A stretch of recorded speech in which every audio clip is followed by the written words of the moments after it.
क्या JF-17 block 3 Pakistan का सबसे खतरनाक फाइटर जेट है?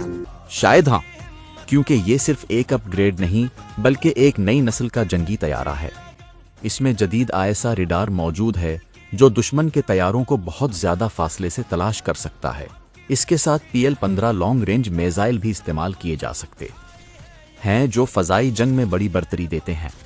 JF-17 ब्लॉक 3 में जदीद cockpit, helmet mounted display, electronic warfare system और ताकतवर सेंसर्स शामिल किए गए हैं, जिसकी वजह से पायलट को जंग के दौरान ज़्यादा मालूमात और बेहतर कंट्रोल हासिल होता है। ये तैयारा हवा से ज़मीन और समंदर में मौजूद अहदाफ पर भी हमला करने की सलाहियत रखता है। आज JF-17 ब्लॉक 3 पाकिस्तान एयरफोर्स के ताकत का अहम हिस्सा बन चुका है और मुस्तकबिल में भी मुल्की फ़ज़ाई दिफा में अहम किरदार अदा करेगा। अगर आप पाकिस्तान एविएशन और जदीद फाइटर जेट्स के बारे में मज़ीद वीडियोज़ देखना चाहते हैं तो चैनल को ज़रूर सब्सक्राइब करें।